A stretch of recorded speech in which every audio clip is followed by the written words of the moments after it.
Manchester United yang sekarang seperti bukan MU yang kita kenal dalam beberapa tahun terakhir. Di bursa transfer musim panas kali ini, United terlihat satset untuk mengamankan tanda tangan pemain baru. Biasanya sih kebanyakan maju mundur cantik sampai akhirnya ketikung. Setelah meresmikan Joshua Zirkzee, United langsung menyegel kesepakatan 50 juta euro dengan Lille untuk Leny Yoro. Yang menarik adalah Setan Merah berhasil mengalahkan Real Madrid dalam saga transfer ini. Tapi, apakah Yoro layak dihargai segitu? Sebelum kita menjawabnya, kalian bisa subscribe dan nyalakan notifikasi agar tak ketinggalan konten terbaru dari Starting 11 Story. Sebelum membahas lebih jauh tentang rekrutan anyar Manchester United ini, kita akan membahas reputasi Leny Yoro. Pemain berusia 18 tahun itu jadi trending dalam beberapa pekan terakhir. Yoro dianggap sebagai generasi berikutnya dari bek-bek berbakat yang dimiliki oleh Prancis. Bahkan dirinya sempat digadang-gadang bakal jadi William Saliba atau Raphael Varane yang baru untuk tim nasional Prancis. Namun kenyataannya Yoro belum mencatatkan satu pertandingan pun bersama Les Bleus. Yoro sebetulnya dipanggil oleh Thierry Henry untuk masuk skuad Olimpiade Paris, tapi Lille tidak mengizinkannya. Musim 2022-2023 jadi musim perdana Yoro menembus skuad utama. Itu berarti Yoro baru bermain di sepak bola profesional selama 2 musim terakhir. Meski begitu, dirinya adalah andalan di lini bertahan Lille. Dalam kurun waktu 2 tahun, Yoro telah mengantongi 45 caps di Ligue 1. Dari situ Leny Yoro langsung mencuri perhatian banyak klub-klub besar di Eropa.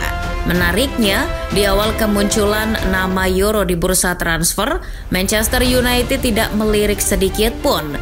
Justru Real Madrid, PSG dan Liverpool yang menaruh hati pada bek berusia 18 tahun itu.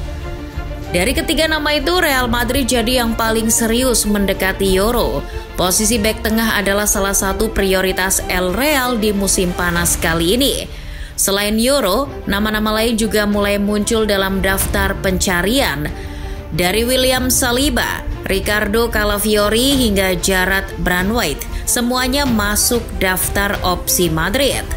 Namun karena tak mau mengeluarkan dana yang besar, maka Yoro lah yang dipilih. Los Merengues pun segera melayangkan tawaran di angka 25 juta euro kepada Lille. Mendengar itu, Yoro pun antusias. Dirinya menunjukkan keinginannya untuk bergabung dengan proyek El Real. Melihat Madrid yang bergerak cepat, kedua pesaingnya pun balik kanan bubar jalan. Liverpool langsung pesimis. Namun sang rival United justru masuk antrian. Setan Merah baru bergabung karena awalnya mengincar back Everton, Jarrad Branwaite. Tapi The Toffees meminta angka yang terlalu tinggi, yakni 70 juta euro. Tahu sendirilah ya, harga pemain Inggris kadang nggak ngotak. Tanpa basa-basi, United langsung mengirimkan proposal senilai 50 juta euro plus add-ons untuk menandingi tawaran El Real. Melihat tawaran yang 2 kali lipat lebih besar, mata para petinggi Lille langsung hijau. Tanpa pikir panjang, manajemen Lille menerima tawaran dari Setan Merah. Di sisi lain, ini jadi kabar yang mengejutkan mengingat Leny Yoro hanya ingin pindah ke Real Madrid. Layaknya Gen Z pada umumnya, Yoro memandang Madrid sebagai klub terbaik di dunia. Dan jika dirinya ingin membangun karir sebagai pemain bertahan terbaik di Eropa, maka Los Blancos adalah tempat yang tepat untuk mewujudkannya. Terlebih, United tidak berlaga di Liga Champions seperti Madrid. Setan Merah hanya berlaga di Europa League musim ini. Itu berarti kepindahan ke United bukan sebuah peningkatan bagi Yoro, karena Lille juga akan berlaga di kompetisi yang sama musim 2024-2025. Sementara itu, Lille tidak berada di frekuensi yang sama dengan Yoro. Yang ada di kepala mereka hanyalah bisnis, bisnis, dan bisnis. Persetan dengan peningkatan karir, yang penting bisa cuan banyak. Tapi untuk sedikit menghormati Euro, Direktur Sepak Bola Lille, Frank Beria pun kembali menghubungi Madrid.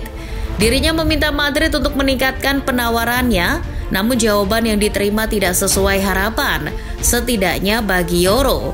Madrid tetap pada tawaran awal yakni 25 juta euro. El Real enggan mengeluarkan uang lebih untuk pemain berusia 18 tahun itu. Madrid malah memberikan penawaran yang lebih gila lagi. Jika Euro benar-benar ingin bergabung Madrid, maka dirinya harus bersabar sampai musim depan. Jelas ini tawaran yang tak masuk akal karena musim depan adalah tahun terakhir dalam kontrak Euro. Di sisi lain, melepas Euro secara gratis tidak ada dalam rencana Lille. Akhirnya, Presiden Lille Oliver Letang pun turun tangan. Dirinya sendiri yang membujuk Euro untuk menerima tawaran Manchester United. Dalam pertemuan empat mata itu, kabarnya Letang serius sekali mendesak Euro untuk segera mengevaluasi kontrak yang disodorkan MU. Sang presiden klub mulai mengungkit-ungkit tentang jasa-jasa Lille kepada Euro. Letang merasa bahwa Euro tidak akan berada di level ini jika bukan karena Lille. Secara tidak langsung, Letang meminta Euro membalas budi dengan menerima tawaran United. Karena Letang yakin tak akan ada klub lain yang berani menawar lebih dari itu. Menyikapi keputusan Lille untuk mengabaikan tawaran Madrid, Florentino Perez pun tetap kalem.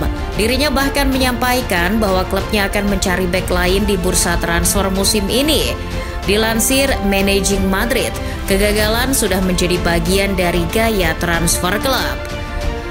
Real Madrid mematuhi kebijakan transfer yang ketat, sehingga kasus seperti Euro tidak dapat dihindari. Perez menegaskan bahwa Madrid punya aturan sendiri. Mereka tak akan mengeluarkan uang lebih untuk Euro.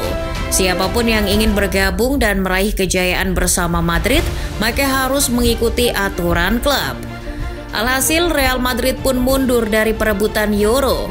United dengan cepat mengatur jadwal tes medis untuk menghindari pergerakan senyap dari El Real. Menurut cuitan Fabrizio Romano, bek asal Prancis itu akan diikat kontrak berdurasi 5 tahun, sedangkan Lille akan menerima uang 50 juta euro plus bonus. Tapi pergerakan pasif dari Real Madrid di menit-menit akhir sedikit mencurigakan. Apakah Madrid sebetulnya tidak yakin dengan kualitas Euro? Jika benar-benar memiliki kemampuan yang mumpuni, Madrid seharusnya tak akan membiarkan Euro lepas begitu saja. Untuk menjawab yang itu, mari kita cari tahu bersama. Leni Euro hampir tak tergantikan di lini bertahan Lille. Dirinya mengantongi 44 pertandingan di semua kompetisi. Dirinya bahkan telah mencatatkan lebih dari 3.600 menit bermain musim 2023-2024. Tapi bagaimana performanya? Cukup baik tapi tidak terlalu istimewa. Dilansir Fbref, akurasi umpannya memang berada di angka 92,1%, tapi kebanyakan cuma umpan pendek. Akurasi umpan jarak jauh dari Leny Yoro cuma di angka 52%. Itu lebih buruk dari Harry Maguire yang mencapai akurasi di angka 58%. Kemampuan 1 lawan 1 milik Yoro juga biasa-biasa saja. Dari jumlah laga yang lebih banyak, dirinya hanya bisa menggagalkan 17 kali dribble, tidak jauh beda dengan Maguire yang menggagalkan 12 dribble hanya dari 22 laga. Dari segi duel udara pun Yoro kalah telak dari Maguire. Mengutip data FOTMOB, sama-sama bertinggi 190 cm plus, Maguire 69 kali memenangkan duel udara, sementara Yoro hanya 46 kali. Faktor badannya yang kurus mungkin sangat berpengaruh dalam statistik ini. Dengan begitu, sepertinya layak-layak saja menyebut Yoro sebagai back overrated. Pada akhirnya, yang memenangkan saga transfer ini tetap Real Madrid. Jika nantinya Leny Yoro beneran flop, maka Florentino Perez akan ketawa cekikikan karena berhasil bikin MU ngeluarin uang banyak buat pemain gagal.